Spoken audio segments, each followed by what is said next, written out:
Hello guys, once again welcome back to my channel.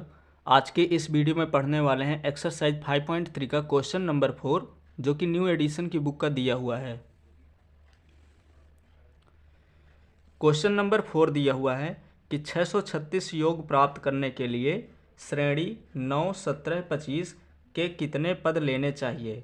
यानी कि हमें योग प्राप्त करना है 636 का, यानी एस का मान तो दे दिया कि जो एस एन बराबर है वो 636 है, यानी कि S का मतलब होता है योग। तो SN बराबर 636 दे दिया है। अब यहाँ पे श्रेणी दे रखा है कि 9, 17, 25 इस तरह के और कितने पद हमें लेने होगा ताकि हम सब नंबर को जोड़ दें तो 636 आ जाए। यहाँ पे प्रथम पद दिया है A का मान है यहाँ पे 9। इसी तरह से अगर हमें D का मान निकालना है तो दूसरे वाले पद में से पहले पद को घटा देंगे, तो 17 - 9 करेंगे तो ये आ जाएगा 8। ए का मान पता है, डी का मान पता है, एस एन का मान पता है, हमें एन का मान निकालना है। तो एन का मान निकालेंगे इस फार्मूले से कि एस एन बराबर होता है n/2 ब्रैकेट में 2a plus n-1 into D, अब ब्रैकेट बंद। एस एन का मान हमें दिया है 636, तो यहाँ पे लिखेंगे 636। एन का मान नहीं दिया तो उसको उसी तरह से लिखेंगे। यहाँ पे 2a यानी कि 2 और a का मान है यहाँ पे 9। फिर n-1, तो n-1 भी नहीं पता है तो उसको उसी तरह लिखेंगे। और d का मान यहाँ पे 8 है, इसको हमने इस तरह से लिख दिया। अब इसमें 636 है तो 636 लिखेंगे।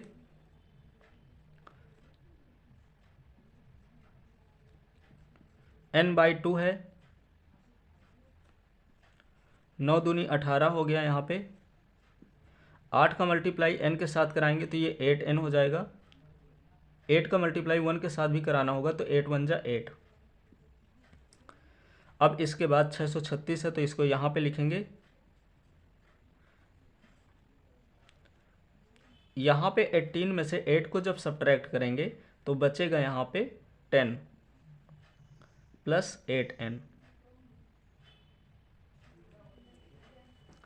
इसके आगे हम और सॉल्व करना चाहें तो यहाँ पे 2 दोनों में से कॉमन दिख रहा है, यहाँ पे 2 होगा तो ये 636 है बराबर n/2 है, और 2 हमने कॉमन ले लिया तो यहाँ पे बचेगा 5 और यहाँ पे बचेगा 4n।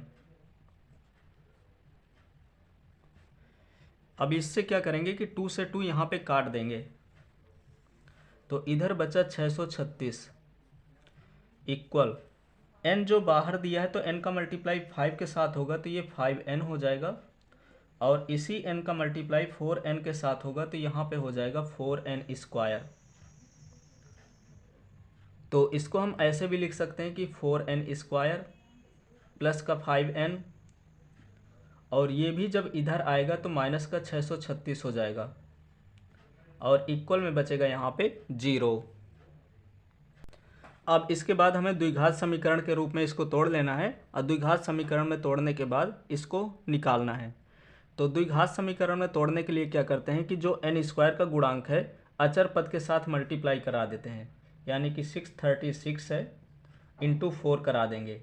तो इसमें जब 4 का मल्टीप्लाई कराएंगे तो 4 6 जा होता है 24, 2 कैरी, 4 3 जा 12, 12 और 2 हो जाएगा यहाँ पे 14, फिर 1 कैरी, 4 6 जा यहाँ पे इंटू करेंगे तो 24 हो जाएगा, 24 और 1 हो जाएगा 25। अब इस 25 के ऐसे फैक्टर करना है कि मल्टीप्लाई करा दें तो यही नंबर आए, प्लस या माइनस करने पर मिडिल टर्म आ जाए। पहले हमें इन दोनों नंबर का मल्टीप्लाई करा देना है। मल्टीप्लाई कराने के बाद जितना आता है तो उसी में से ऐसे दो नंबर लेना है जिनका हम मल्टीप्लाई करा दें तो इतना आए, प्लस या माइनस कर दें तो इतना आए। तो इसके जो फैक्टर बनेंगे वो आ जाएंगे यहाँ पे 53 और 48।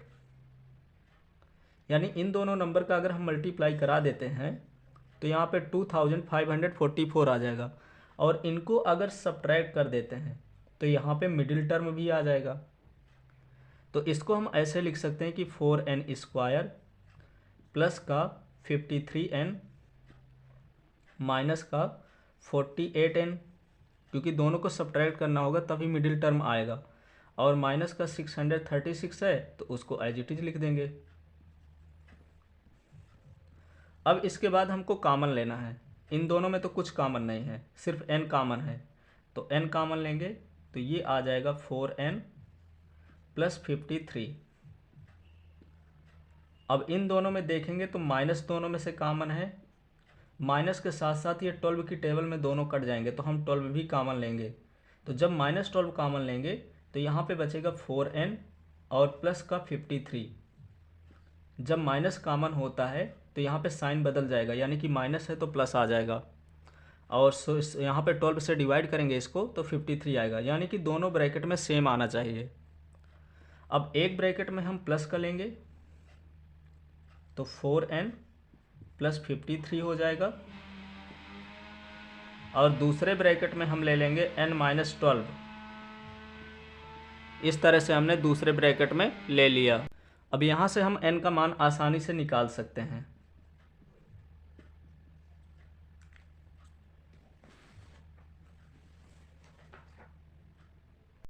तो इधर वाला इरेज की दे रहा हूँ।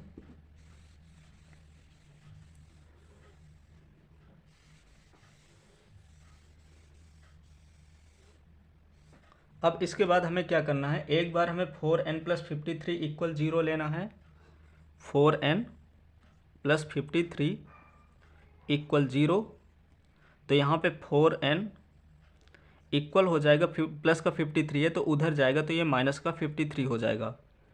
तो इस प्रकार से जो n की वैल्यू होगी वो माइनस का 53/4 हो जाएगी। तो यहाँ पे साइन आ रहा है माइनस का, तो पदों की जो संख्या होती है वो कभी निगेटिव नहीं होती है, तो इसलिए इसको हम क्या कर देंगे, अवांछनीय कर देंगे। अवांछनीय, और इसको छोड़ देंगे।